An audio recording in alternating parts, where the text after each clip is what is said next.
Hello, my name is Gwilliam and welcome to episode 4 of the MG BGT project. Now the reason why I have started today's episode in front of an open engine bay is because the agenda today is I'm going to service the car.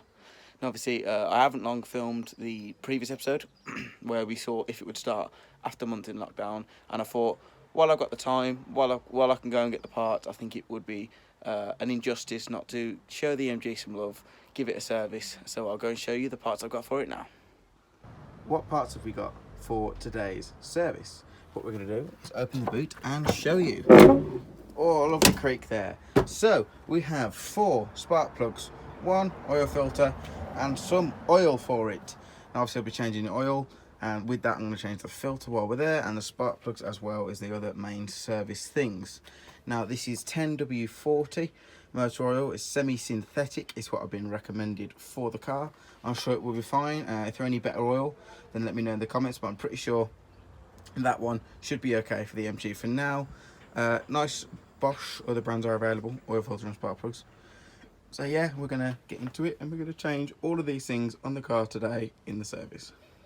I couldn't find any ramps, so a jack and some axle stands will have to do the job nicely.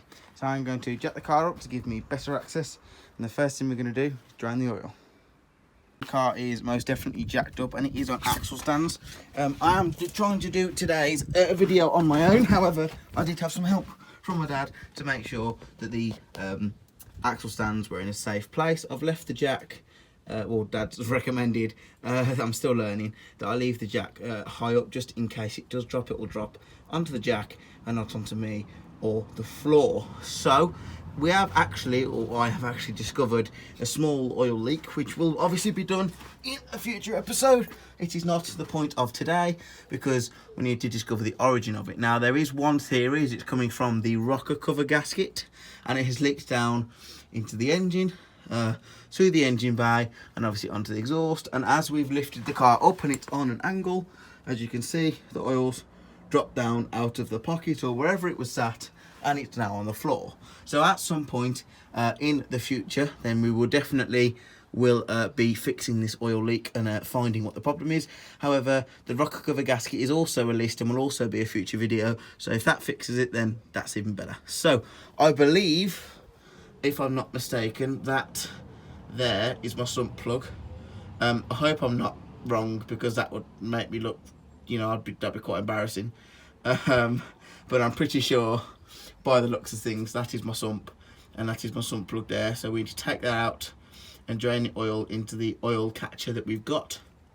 So that is the next job. One thing I do need to get though is a spanner for the sump plug, so I'm going to find the spanners now, get the oil catcher under there ready, and start getting ready to drain the oil and complete the first part of this service.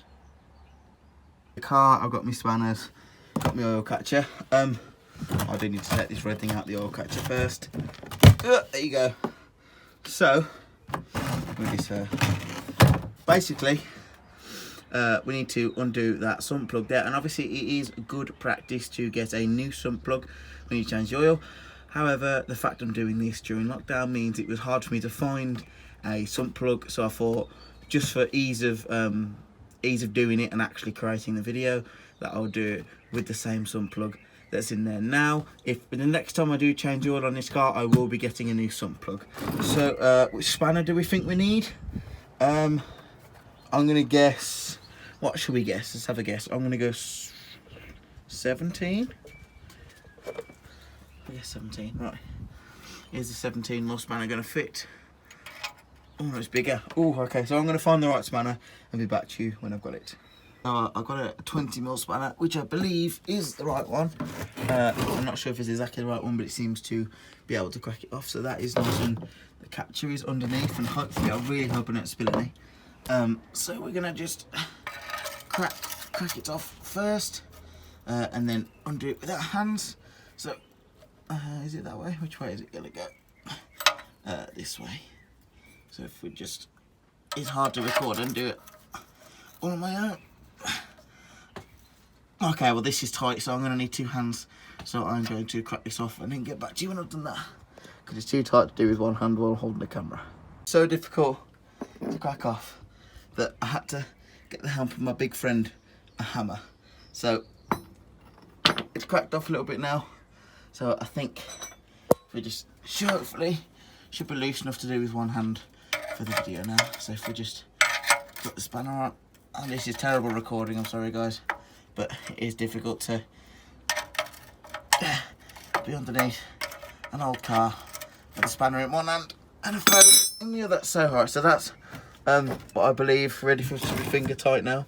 I'm just going to trace, I think that should fall in the oil catcher. So we're going to just undo it now.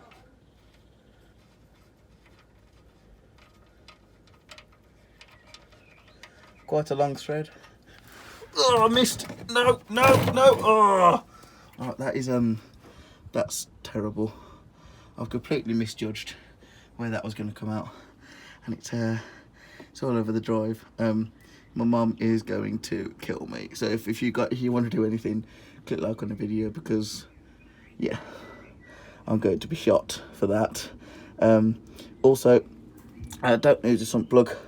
Put it somewhere where you can see it, and also make sure that this video, you do not treat it as a how-to at all. Oh, the jack as well. Oh, this is bloody awkward.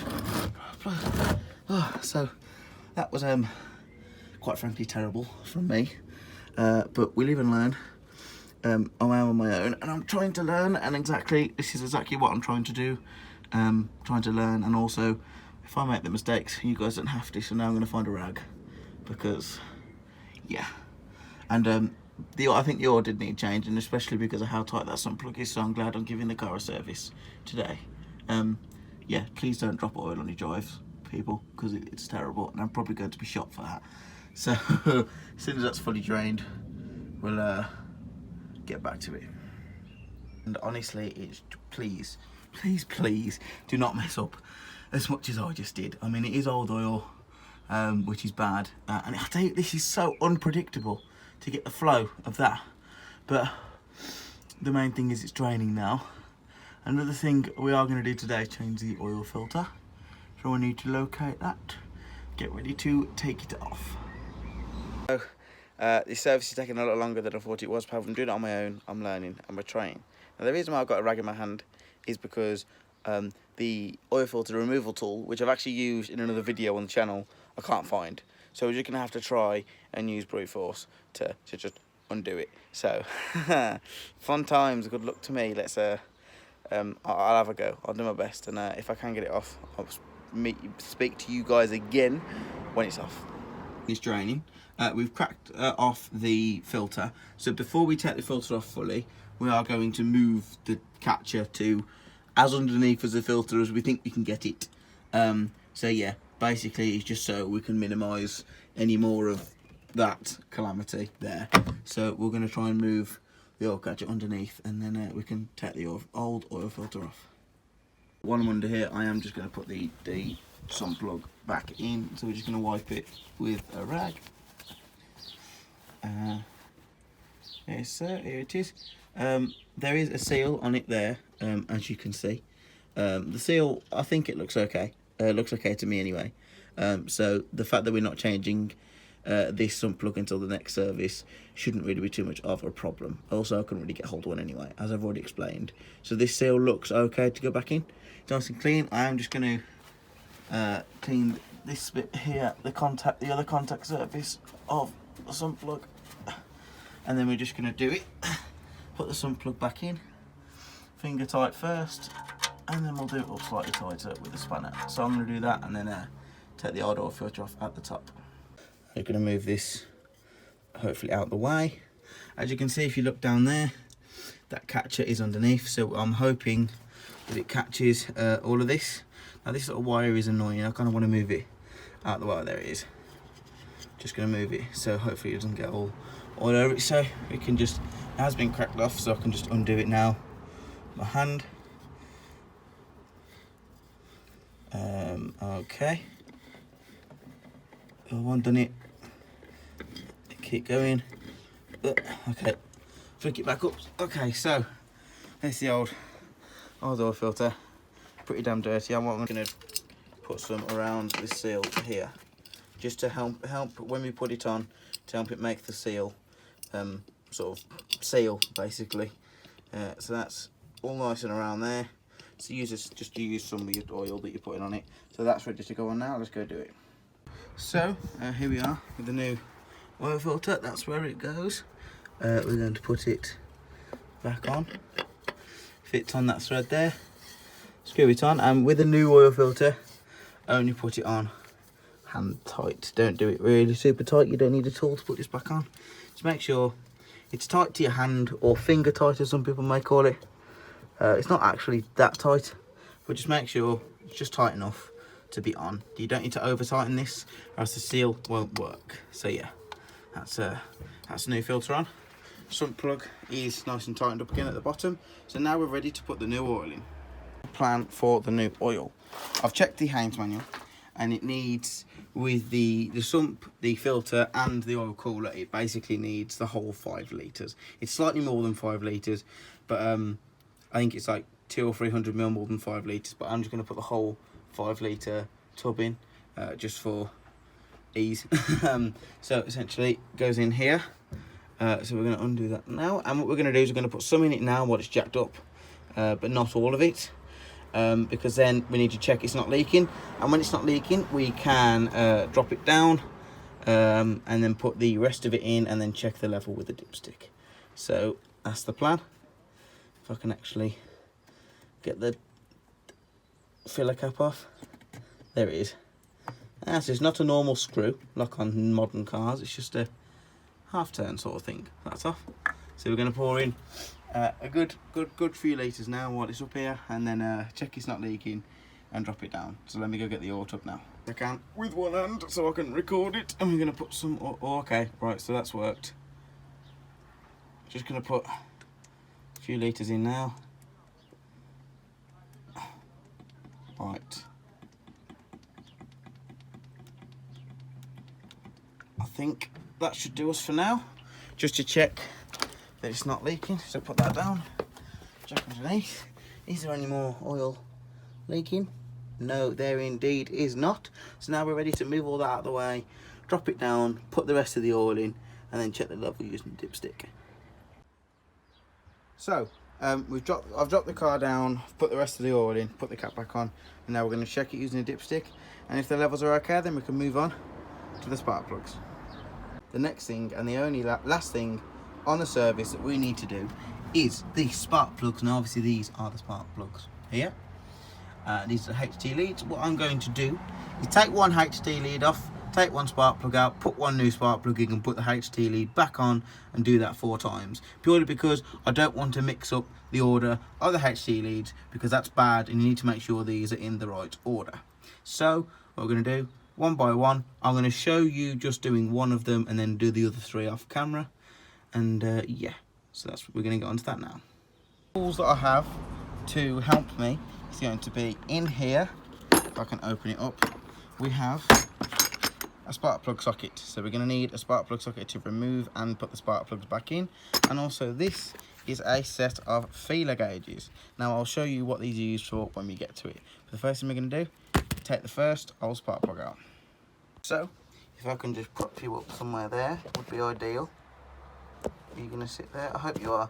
Anyway, so as you can see, HT lead is going to come off. So it just pulls off like that.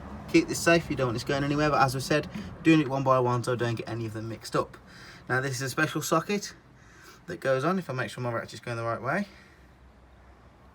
which it isn't.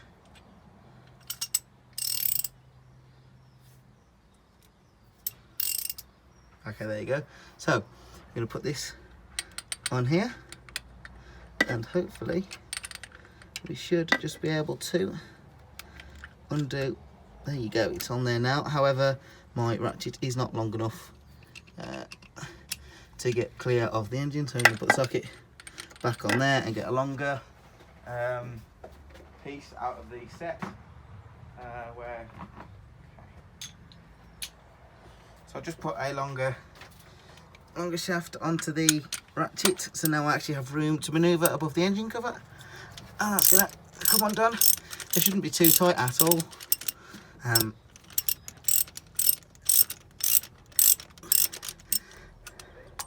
So that's, I believe, tight. Yeah, so I've loosened it up now. I'm just going to undo it, the rest of it away with my hands. I've just realised that the camera angle's gone shoddy. For that, I am sorry. So there's the old spark plug there, and as you can see, it's pretty worn, definitely needed doing. And I'm going to show you how to use the feeler gauges on the new one. So this is a feeler gauge, and it measures the gap that we need to measure, which is in between this curved bit of the spark plug and that little dot there. So what I've done on the new ones, I've already checked the Haynes manual, and the Haynes manual says it should be 0.032 inches, which is 0.025 plus 0.007.